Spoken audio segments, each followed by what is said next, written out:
அருமையானவர்களே, இந்த நாளிலும் அவருடைய வார்த்தையை நம்மிடத்திலே கொண்டு வருகிறேன். திறக்கப்பட்ட கண்கள் நமக்கு அவசியமா இருக்கிறது. அது என்னங்க திறக்கப்பட்ட கண்கள்? அதான் கண் திறந்தன்னு இருக்கு. ஆவிக்குரிய கண்கள் திறக்கப்பட வேண்டியது அவசியமாய் இருக்கிறது.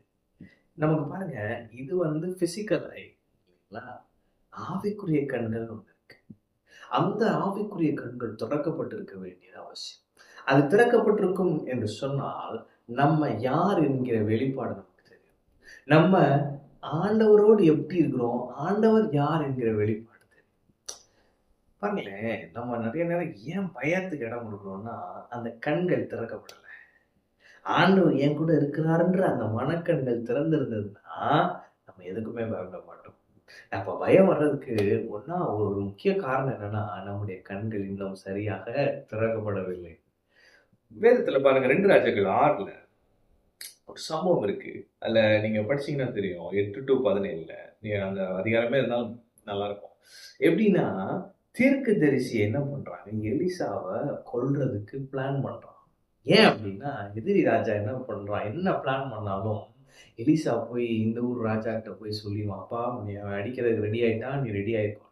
இவன் போய் ஆள் அனுப்பி பார்க்குறான். அதே மாதிரி அந்த பிளான் கரெக்டாக இருக்கணுன்னே தன்னை தப்புவித்துக் கொள்ளுகிறான். உடனே எதிரி நாட்டு ராஜா என்ன பண்ணுறான், அவனை பிடிக்கணும் அப்படின்னு சொல்லி ஆள் அனுப்பாங்க. அப்படியே சூழ்ந்துட்டாங்க பட்டணத்தை. மறுநாள் காலையில் வேலைக்காரன் என்ன பண்ணுறான், போய் பார்க்குறான். அப்போ அதை பார்த்து 15ஆம் வசனம் பாருங்களேன், 2 ராஜாக்கள் 6:15. தேவனுடைய மனுஷனின் வேலைக்காரன் அதிகாலமே எழுந்து வெளியே புறப்படுகையில் இதோ இராணுவமும் குதிரைகளும் ரதங்களும் பட்டணத்தை சுற்றி கொண்டிருக்க கண்டான். அப்பொழுது வேலைக்காரன் அவனை நோக்கி, ஐயோ என் ஆண்டவனே, என்ன செய்வோம்? திடீர்னு ஒரு பிரச்சனை சொன்னாலே நாம என்ன பண்றோம், ஐயோ என்ன செய்வோம் இல்ல? திடீர்னு ஐயோ என்ன செய்வோம், பதட்டமான சூழல், ஐயோ என்ன செய்வோம்? ஊழியக்காரன் பாருங்க, அதற்கு அவன், பயப்படாதே, அவர்களோடு இருக்கிறவர்களை பார்க்கிலும் நம்மோடு இருக்கிறவர்கள் அதிகம். என்னடா, நானும் நீங்களும் தான் சார் இருக்கிறோம், நீங்க எப்படி சொல்றீங்க? அவர்களோடு இருக்கிறவர்களை பார்க்கிலும் நம்மோடு இருக்கிறவர்கள் அதிகம் என்று சொல்றீங்களே, நான் உனக்கு புரியல. உடனே பாருங்க, அடுத்து ஒரு ஜெபம் பண்றா. அப்பொழுது எலிசா விண்ணப்பம் பண்ணி, கர்த்தாவே, இவன் பார்க்கும்படி இவன் கண்களை திறந்துள்ளோம் என்றார். உடனே கர்த்தர் அந்த வேலைக்காரன் கண்களை திறந்தார். இதோ எலிசாவை சுற்றிலும் அக்கினிமயமான குதிரைகளாலும் ரதங்களாலும் அந்த மலை நிறைந்திருக்கிறதை அவன் கண்டான். அவன் இப்படி பார்க்கிற நேச்சுரல் ஐல என்ன இருக்குன்னா, மலையை சுத்தி ரதங்களும் குதிரைகளும் எலிசாவை சூழ்ந்திருக்கிறது. ஆனா ஆவிக்குரிய கண்ணை திறந்த உடனே அவன் பார்க்கிறான், அந்த மலை முழுவதும் அக்கினிமயமான ரதங்களும் குதிரைகளும் எலிசாவை சுற்றி நிற்கிறது பாதுகாப்பாய். ஆமே, நான் சொல்றேன், கர்த்தர் உங்கள் பாதுகாப்பா இருக்கிறார். பரலோகமே உங்களுக்கு பாதுகாப்பா இருக்கு. நீங்க ரொம்ப பாதுகாப்பா இருக்கீங்க.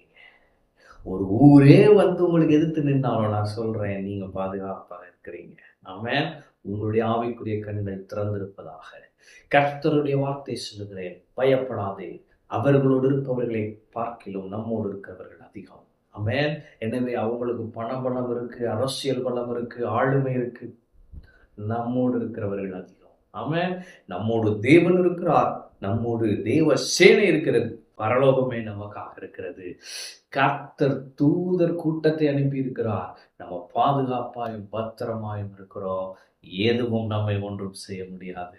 பயப்படாதே, அவர்களோடு இருப்பவர்களை காட்டிலும் நம்மோடு இருக்கிறவர்கள் அதிகம். கர்த்தர் உங்கள் மனக்கண்களை திறப்பாராக. நீங்கள் எப்படி இருக்கிறீர்கள் என்பதை பார்க்கும்படி கர்த்தர் உங்கள் மனக்கண்களை திறப்பாராக. பயப்படாதீர்கள், முன்னேறுங்கள். எதுவும் உங்களை நெருங்காது, எதுவும் உங்களை தொடாது. நீங்கள் தைரியமாய் முன்னேறுங்கள். வெற்றி உங்களுக்கு. ஆமென். கர்த்தர் உங்களோடு இருக்கிறார். கர்த்தர் உங்களை ஆசீர்வதிப்பார்.